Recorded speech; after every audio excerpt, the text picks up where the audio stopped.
اللہ جل شانہ نے اس مہینے کے 27 تاریخ کو یعنی 27 رجب کو حضور علیہ السلام کو معجزہ معراج عطا کیا، جسے ہم معراج کی رات بھی کہتے ہیں۔ اور الحمدللہ ثم الحمدللہ ہمارا عقیدہ ہے، ایمان ہے کہ ہمارے پیارے آقا صلی اللہ علیہ وسلم نے رات کے مختصر سے حصے میں، تھوڑے سے حصے میں، وہ حصہ کتنا تھوڑا تھا کہ حضور نے فرمایا کہ میں جس بستر سے اٹھ کر گیا تھا، جب میں واپس آیا تو وہ بستر ابھی تک گرم تھا۔ یعنی بندہ بستر سے اٹھ کر باہر جائے تو چند منٹ کے بعد واپس اندر جائے تو جسم وہ بستر جو ہے ٹھنڈا ہو جاتا ہے، لیکن وہ اتنا کم وقت تھا کہ جس بستر سے اٹھ کر ہمارے پیارے آقا صلی اللہ علیہ وسلم معراج کی رات معراج کو گئے، معراج کی رات گئے، مسجد حرام سے گئے مسجد اقصی تک۔ قرآن نے مسجد حرام سے مسجد اقصی تک کہا، اور احادیث سے کہا کہ مسجد اقصی سے 7 آسمانوں سے بھی اوپر، سدرۃ المنتہا سے آگے، عرش معلی پر رب کعبہ سے ہم کلام ہوئے، راز و نیاز کی باتیں بھی ہوئی، آپس میں گفتگو بھی ہوئی۔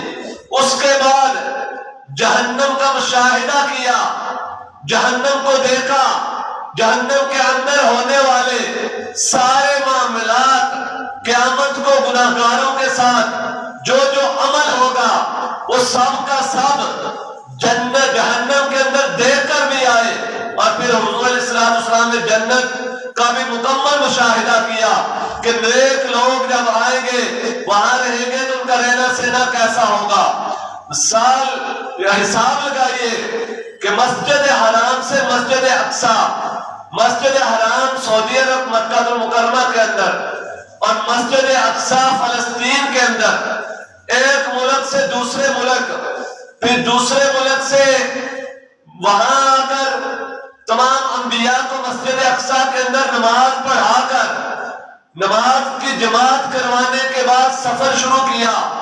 وہ سفر 7 آسمانوں سے اوپر گئے، ہر آسمان کے اوپر فرشتوں نے استقبال بھی کیا، ہر آسمان کے اوپر ٹھہرے بھی، رکے بھی، سفر تھوڑی دیر کے لیے استراحت بھی فرمائی، آرام بھی کیا، اس کے بعد چلتے رہے، تھوڑا تھوڑا کرتے ہوئے 7 آسمانوں سے اوپر، پھر سدرۃ المنتہا سے آگے، پھر عرش معلی پر رب سے ناز و نیاز کی باتیں بھی ہوئی۔ یہ سارا معاملہ اتنی دیر میں ہوا کہ حضور نے فرمایا کہ جس بستر سے میں اٹھ کر گیا تھا وہ بستر ابھی تک اسی طرح گرم تھا کہ جس طرح ابھی چند سیکنڈ ہوئے اٹھے ہوئے۔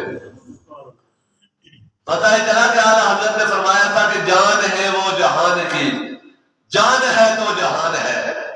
حضور جب اٹھ کر چلے گئے تھے تو جہان اپنی جگہ پر رک گیا تھا۔ علماء فرماتے ہیں کہ زمانہ رک گیا تھا، اتنا بڑا سفر طے کرنے کے بعد واپس آئے تو چند سیکنڈ میں وہ واپس آ گئے، یہ تو ہو نہیں سکتا۔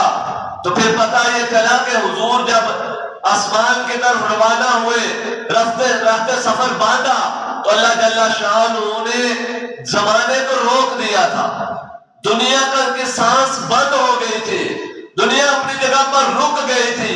پتہ نہیں وہ سفر کتنے سالوں میں طے ہوا ہوگا، لیکن جب واپس آئے تو چند سیکنڈ لگ رہے تھے۔ حضور نے فرمایا کہ جب میں اٹھا تو میں نے وضو کیا، وضو کر کے جب ہم وضو کرتے ہیں تو پانی چلتا ہے ایسے زمین کے اوپر۔ فرمایا کہ میں سارا سفر طے کرنے کے بعد جب واپس آیا تو ابھی تک میرے وضو والا وہ پانی چل رہا تھا۔ پتہ یہ چلا کہ ظاہری طور پر وہ بڑا مختصر سے وقت کا سفر تھا، ہر بندہ یہ سفر نہیں کر سکتا۔ ہمیں یہاں سے اگر مصر تک جانا پڑے، جتنی مرضی تیزی میں جائے اور جتنی مرضی تیزی سے واپس آئے، ہو نہیں سکتا کہ ہم نے جس پانی سے وضو کیا ہو وہ پانی ابھی زمین کے اوپر چل رہا ہو، اپنی جگہ پر نہ پہنچا ہو۔ مختصر سا سفر، وقت مختصر لگا، وجہ یہ تھی کہ زمین کو اللہ تعالیٰ نے زمانے کی سانسوں کو بند کر دیا تھا. جب تک حضور اس میں نہیں ہوں گے اس وقت تک زمانہ سانس نہیں لے سکتا. آج کچھ جاہل لوگ کہتے ہیں کہ نبی مار کے مٹی ہو گیا، وہ تو عام انسانوں کی طرح تھا. جس طرح عام انسان ہم مار جاتے ہیں اس کے بعد کچھ بھی نہیں کر سکتے، نبی بھی ایسے ہی ہے. تو پھر ان کو میں کہنا چاہتا ہوں کہ اگر معراج کی رات نبی پاک صلی اللہ علیہ وسلم معراج کے سفر پر روانہ ہو تو زمانے کی سانسوں کو بند کر دیا جائے تو یہ کیسے ہو سکتا ہے کہ حضور آج دنیا میں نہ ہو تو دنیا چل رہی ہو؟ پتہ چلا کہ حضور آج بھی زندہ ہے اور حضور کی وجہ سے ہی دنیا کی سانسیں چل رہی ہیں. تو سامعین دی وقار واقعہ معراج، ویسے تو اللہ تعالیٰ نے اپنے حبیب صلی اللہ علیہ وسلم کو معجزات بڑے عطا کیے، سراپا معجزہ بنا کر بھیجا. سر سے لے کر پاؤں تک تنویر ہی تنویر ہے. گفتگو میرے آقا کی قرآن کی تفسیر ہے. سوچتی تو ہوگی دنیا مصطفیٰ کو دیکھ کر وہ مصور کیسا ہوگا جس کی یہ تصویر ہے. تو سامعین دی وقار سر سے لے کر پاؤں تک حضور علیہ السلام کو رب تعالیٰ نے سراپا معجزہ بنا کر بھیجا. ہر معجزہ باکمال ہے، ہر معجزے کی اپنی اہمیت ہے، لیکن معجزہ معراج ایسا ہے کہ اس معجزے کو وہی مان سکتا ہے جو ایمان والا ہے. اس کی تصدیق، اس پر عقیدہ پختہ وہی رکھ سکتا ہے جس کا ایمان پختہ ہے. کیونکہ اگر عقل کی کسوٹی پر اس کو رکھا جائے، عقل سے اس کو سوچا جائے تو کوئی بندہ یہ نہیں مان سکتا کہ ظاہری جسم کے ساتھ حضور یہاں سے مسجد حرام سے مسجد اقصی پھر ساتوں آسمانوں سے اوپر سدرۃ المنتہا عرش معلی جنت دوزخ کی سیر کرنے کے بعد پھر واپس آ گئے، یہ عقل نہیں مان سکتی. لیکن جب ہم عشق سے اس کو پڑھیں گے، سنیں گے، سمجھیں گے، عشق پر اپنے اعمال کی بنیاد کو رکھیں گے تو پھر ہمیں سمجھ آئے گی کہ رب اگر چاہے تو اپنے بندے کو یہ ساری سیر کروا سکتا ہے.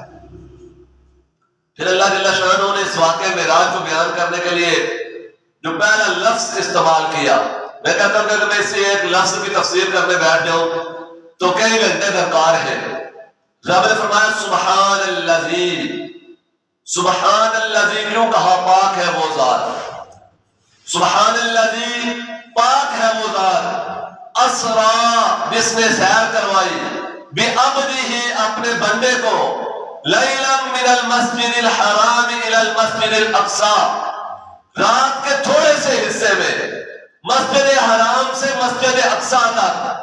پھر فرمایا بارکنا حولہ لنریہ من آیاتنا، اس کے ارد گرد میں نے اپنی نشانیاں رکھی ہوئی ہیں جن میں برکتیں ہیں. تو سامعین دی وقار یہ واقعہ معراج کو بیان کیا اور بیان کرتے ہوئے پہلا لفظ جو کہا وہ کہا سبحان الذی. اللہ جل شانہ کو پتا تھا کہ کچھ بدبخت آئیں گے جو اس کا بھی انکار کر دیں گے، جو نہیں مانیں گے، وہ جو کہیں گے کہ یہ کیسے ہو سکتا ہے کہ اتنا بڑا لمبا سفر چند سیکنڈ کے اندر، تھوڑے سے وقت کے اندر اتنا بڑا ہو گیا. آج بھی ہے بے شمار لوگوں نے اپنی کتابیں باندھی لکھ کر کہ یہ بات نہیں ہے جی، کچھ نے کہا جی بس روحانی طور پر معجزہ ہوا ہے. یہ جو معراج ہوئی ہے نا، یہ روحانی طور پر حضور گئے تھے، جسمانی طور پر تو کوئی جا ہی نہیں سکتا. حضور تو ہم جیسے انسان ہیں، وہ کیسے جا سکتے ہیں؟ لیکن جو اپنی طرح کا بشر کہتے رہے انہیں جاتے ہوئے نظر نہ آئے، لیکن جنہوں نے اپنے پیارے آقا کو اللہ کا محبوب سمجھا، کائنات کا والی وارث سمجھا، ان کا یہ عقیدہ ہے کہ اگر رب چاہے تو اس میں کچھ بھی محال نہیں ہے، یہ ہو سکتا ہے، یہ کوئی اتنا مشکل کام نہیں ہے. کیوں کہ اس سفر کو شروع کرنے والے رب نے خود کہا. اگر کوئی عام بندہ کہے نا، میں کہوں کہ میں منیر بھائی کو سیر کرواتا ہوں، یہاں سے لاہور بھیجتا ہوں، کراچی بھیجتا ہوں، چند سیکنڈ کے اندر وہ واپس آ جائیں گے، تو پھر آپ سب کا حق بنتا ہے کہنے بھی کہ یہ جھوٹ ہو سکتا ہے، یہ غلط ہو سکتا ہے، کیسے ہو سکتا ہے؟ بندہ ہے، بندہ کہتا ہے جی چند سیکنڈ میں واپس لے آؤں گا. بندہ تو جھوٹ بول سکتا ہے، بندہ تو غلط ہو سکتا ہے، لیکن اس معجزہ معراج کو سچ کرنے کے لیے، ہمارے عقیدے کو پختہ کرنے کے لیے رب نے کہا سبحان الذی، پاک ہے وہ ذات جس نے اپنے بندہ خاص کو، بندہ بھی عام نہیں ہے، بعبدہ، اپنے خاص بندے کو اسرا، سیر کروائی. پتہ یہ چلا کہ جب وہ ذات سیر کروائے تو پھر ایک بار کیا وہ 10 بار بھی کہے، 10,000 بار بھی کہے تو ہمارا عقیدہ ہے کہ وہ سچ ہی ہے، وہ جھوٹ نہیں ہو سکتا، اس میں کسی بات پر بھی ہمیں ڈاؤٹ نہیں ہو سکتا کہ کیسے ہو سکتا ہے کہ یہ سفر ہو گیا جی، اتنا لمبا سفر کیسے کر سکتے ہیں، یہ منکروں نے کہا۔ لیکن ہم اللہ کے ماننے والے، اللہ کے حبیب سے عشق کرنے والے لوگ ہیں، اور ہمارا عقیدہ ہے کہ اگر رب نے کہہ دیا سبحان اللہ جی، پاک ہے وہ ذات جس نے سیر کروائی، اس ذات نے سیر کروائی جس نے کائنات کی ساری چیزوں کا جو خالق و مالک ہے، جب اس ذات نے سیر کروائی تو پھر کسی قسم کا شک نہیں رہا۔ فرمایا اسرا، سیر کروائی، یہ نہیں کہا کہ سفر کروایا، ہم لے کر گئے، کہاں سیر کروائی۔ سفر ہوتا ہے نا مجبوری میں بھی، بعض دفعہ مجبوری ہوتی ہے، گھر میں کام بھی ہوتا ہے، لیکن کوئی ایسا سفر پڑ جاتا ہے کہ جانا ہی پڑ جاتا ہے، ہر صورت میں جانا ہے، پریشانی ہے یار جانا ہے، سفر کرنا ہے۔ حضور نے معراج کا سفر نہیں کیا، قرآن نے کہا کہ سفر نہیں تھا وہ جو کسی مجبوری کی وجہ سے ہوا ہو یا کسی خوشی کی وجہ سے ہو۔ سفر بعض دفعہ مجبوری سے ہوتا ہے، بعض دفعہ خوشی سے ہوتا ہے، لیکن سیر جو ہوتی ہے وہ سیر ہمیشہ خوشی سے ہی ہوتی ہے۔ حضور سفر معراج پر نہ گئے، معراج کی سیر پر گئے۔ رب نے فرمایا اسرا، سیر کروائی ہم نے اسے۔ سیر کیوں ہوئی؟ مفسرین نے لکھا کہ جب حضور علیہ السلام کو طائف والوں نے پتھر مارے، حضور غمگین ہو گئے، دل دکھ گیا، غمزدہ ہو گئے۔ اللہ جل شانہ اپنے محبوب کی اس حالت کو دیکھ رہا تھا۔ تھوڑا ہی وقت گزر گیا کہ جناب ابو طالب علیہ السلام کا وصال مبارک ہو گیا۔ پھر آپ کے فوت ہونے کے بعد حضرت حدیجہ الکبریٰ دنیا سے چلی گئی۔ جب یہ سارے صدمے لگے تو حضور غمگین تھے، پریشان تھے۔ جب بندہ پریشان ہوتا ہے تو گھر والے بھی کہتے ہیں تھوڑی دیر کے لیے باہر جاؤ، دوستوں میں بیٹھو، تھوڑا سا گھوم پھر کے آؤ، تھوڑا فریش ہو جاؤ گے، دماغ ٹھیک ہو جائے گا، تھوڑا فریش ہو جاؤ گے، خوش ہو کے واپس آؤ گے، جاؤ کہ چلے جاؤ کہ سیر کر کے آؤ، سیر کرواتے کرتے وہ خوش ہو جائے، اس کے ذہنی جو ٹینشن ہے ختم ہو جائے۔ جب حضور علیہ السلام کو یہ ٹینشن ہو گئی، آپ پریشان ہو گئے، غمگین تھے، رب کعبہ نے کہا اسرا، میں نے تمہیں سیر کرواؤں۔ پھر سیر کروائی، سیر کے لیے لے گئے۔ پھر میری اور آپ کی سیر تو یہ ہے کہ ہم یہاں سے جاتے ہیں پارکوں میں گھوم پھر کے مزے کر کے کھا پی کے واپس آ جائیں گے، لیکن اللہ والوں کی سیر کی بھی کیا بات ہے۔ اللہ والے جو ہوتے ہیں نا، میرے عموماً اس طرح ہوتا ہے کہ کسی دوست کو کوئی کہتا ہے نہیں لاہور جانا چاہتے ہیں ہم سیر کرنے کے لیے، تو میں کہتا ہوں یہ چلتے ہیں، ہم یہاں سے جائیں گے تو پہلے داتا صاحب کے دربار پر، یا کوئی کہتا ہے ہم نے راولپنڈی جانا ہے، اسلام آباد جانا ہے، چلے سیر کرنے جاتے ہیں، تو دل کرتا ہے سب سے پہلے گولڑا شریف حاضری ہو۔ کسی بھی شہر میں جانے کے لیے دل کرتا ہے کہ وہاں کے اللہ کے ولی کے مزار پر پہلے جائے۔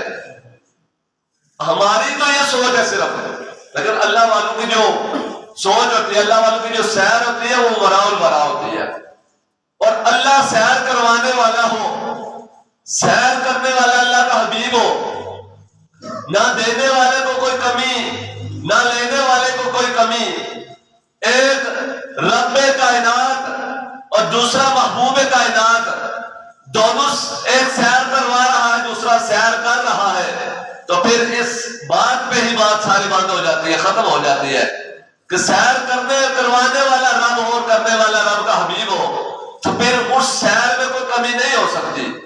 میں اپنے کسی دوست کو ساتھ لے جاؤں سیر کرنے چلے تو دل کرے گا پیسے زیادہ سے زیادہ پاس ہو، دل سے جو بھی اس کی زبان سے نکلے گا یہ کھانا ہے، ادھر جانا ہے، ادھر گھومنا ہے، تو میں اس کی کوئی بات ٹالوں نہ، جو بھی وہ چاہتا ہے میں اسے دوں۔ اگر ہم جیسا کوئی بندہ اپنے دوست کے ساتھ اتنا پیار کرے، اس کی ہر چیز، ہر خواہش کا خیال رکھے، تو پھر اس رب نے اپنے محبوب کی سیر کا کتنا خیال رکھا ہوگا، اس رب نے اپنے محبوب کو کیسے سیر کروائی ہوگی، اور پھر اس سیر میں چاشنی کتنی ہوئی ہوگی، مزہ کتنا ہوا ہوگا۔ سیر رب نے خود کروائی،